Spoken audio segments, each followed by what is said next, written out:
நமஸ்காரம்.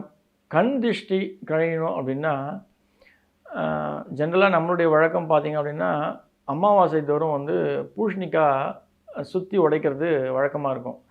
அமாவாசை நாட்களில் பூசணிக்கால கூட்டு பண்ணி நீங்கள் சாப்பிட்றீங்க அப்படின்னும் பொழுது, அது பெரிய கண் திருஷ்டியுடைய ஒரு பிரேக்கிங் பாயிண்ட்டாக இருக்கும்.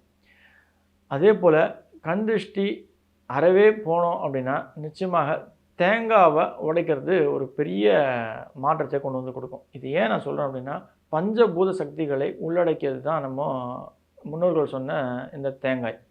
இந்த தேங்காயை சுற்றி அதில் வேணால் நீங்கள் கற்பூரத்தை வச்சு ஏற்றி நமக்கு முன்னாடி நின்று ஒருத்தர் சுற்றி அதை உடைக்கிறாங்க அப்படின்னும்போது கண் திருஷ்டி அப்படின்ற ஒரு விஷயம் நிச்சயமாக நம்மளை விட்டு விலகிடும்.